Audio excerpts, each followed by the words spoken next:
sense. And so I thought it would be appropriate to talk about it with you guys because we're all friends. And so this is a formative thought as I try to look at my big idea. What gets me passionate and excited? And as I was here in Romania, I got such an education because in the valley where I live, we're kind of in a bubble, right? We see the world in a different way in terms of like startups and technology. And coming out here to what I sort of think of as the real world, and seeing all of the entrepreneurial energy and excitement and hearing about the challenges really got me. So I've been kind of grinding on this for a year and thinking about it. And I just thought, wow, there's an opportunity here to make a fundamental difference, I think. Because I talked about this last year. You guys know, I believe that entrepreneurship is the engine that drives the world, right? It creates wealth, creates prosperity, it drives education, and it even can, not just change lives, but it can change the world, like an entire country even, as businesses emerge in places in Africa where there may not be a stabilized rule of law even. This is one of the things that economists say that actually drive the creation of civil society. And so it's not just feeding people and creating wealth and educating them, it creates the structure of a functioning society. That's pretty powerful. And so I started thinking about that and saying, wow, if you want a big lever to try to move the world, that seems like a pretty good one. If we could get more startups happening. And Carlos and his organization and also other incubators that are out there have great programs to train entrepreneurs. There are university programs, particularly in the US, some of them are fantastic to train entrepreneurs to go out and start successful companies. But it occurred to me that we're not thinking big enough because they're doing it 30, 40, 50 startups at a time, a classroom size. And I do some lecturing at University of California at the Graduate School of Business Management, and it's a beautiful 3-4-story building.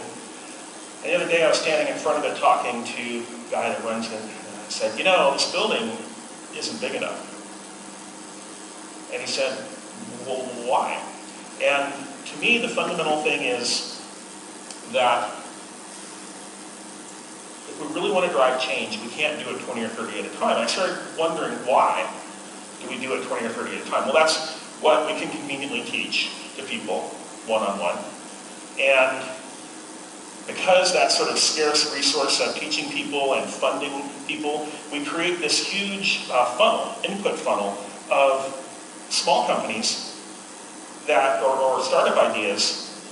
They submit their business plan and they go through this gauntlet. It's like the Marine Corps, training course. We try to eliminate the weak, get rid of the bad ideas, even though we all admit that investors generally don't know for sure.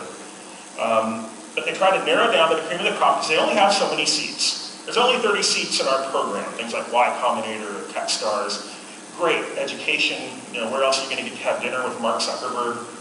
Fantastic for a very few people that live in the right country or can afford to travel there and can pass the gauntlet and be accepted through all of the filters. They can have this fantastic experience. But what about the people that don't have that commitment? They're not sure yet that they really want to do this. Maybe they have a family to feed. Maybe they have a job they have to keep. Maybe they live in Manila or Bucharest or Warsaw. And they would like to have this experience. They'd like to have this knowledge because the knowledge is power to create a successful business. I think we have enough startups here, enough information to help them. People that are in the US, particularly in California and in New York. Wow, it's incredible. So what can we do here? And if we really scale up our thinking and say, well, we'd like to actually change this whole thing, how could we use the technology that we already leverage on the internet to provide as close to a perfect experience that a Y Combinator or Techstars creates for the chosen few, how close could we get? Could we give 80% of that experience, 85% of that knowledge for free to somebody who can't leave Manila and only has from 11 p.m. to 1 a.m. after his kids go to bed? He drives a taxi in the day, he has a dream. I think his dream is no less valid, even though his dream may not be one that potentially will become a $100 million web business, so he may not gain the interest of the incubators that are kind of feeding a deal flow, but he needs that information because too many startups, and I'm now defining this widely, from a fruit cart to a manufacturing business to a web startup, too many of them die for the wrong reasons. Yeah, some of them are bad ideas, true. But other ones die simply from a lack of information. I see it happen even with businesses that I go to. Great restaurant goes out of business. Why? They made great food, but they didn't understand controlling cost of customer acquisition and modeling that. They didn't understand that they have to be able to turn their data faster so that they can optimize their business. This is information that we know how to teach, it's widely available, and yet it's not connecting. So we have companies that don't get started, and even worse, we have companies that should have been started that aren't, because people can't see themselves succeeding in doing it. In Japan, it's not even very culturally accepted to be an entrepreneur at all. It's frowned upon. So you have this incredible resistance if you're thinking about doing it. So instead of having a gauntlet to eliminate the weak, it'd be nice to have a funnel to take them all in if we remove the scarcity of the costs. If we could make it free and provide all the information and let entrepreneurs teach other entrepreneurs to make a scalable, automated system to provide not only videos, not only text, but actual interaction and even simulation, an online Skype pitch session so you can learn how to pitch, and you do it to other entrepreneurs who may be a little more experienced. My goal, can we do it and create 100,000, a million startups? How do we get there? We say, all right, we want to create 100,000 new companies around the planet. We have to create 100,000 new entrepreneurs. And they're going to generate jobs, stability, and structure. And every startup, as we know from the Valley, throws off other startups. I don't know if this is a completely insane idea, but it seems to me it wouldn't cost very much to do.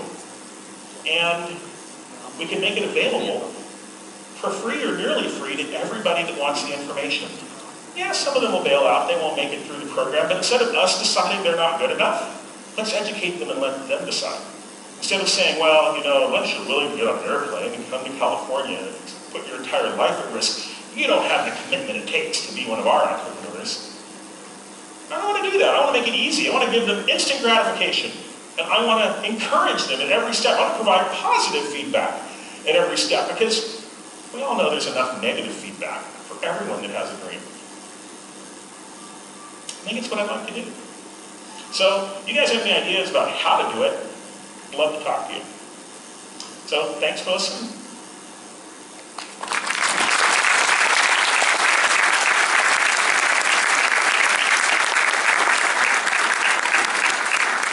Thanks a lot. Get it again. Thank you again for coming back to the class. It's a great privilege to have you around here. Yeah, it's my pleasure. I love it here. I'm waiting for your questions, but in the meantime, I want to ask you something. We're talking about 100,000 startups. Can you give us some numbers? I mean, can you tell us how big the impact would be on the world with 100,000 startups in regions like Eastern Europe, Africa, and so on? Well, even if only 1 in 10 succeed,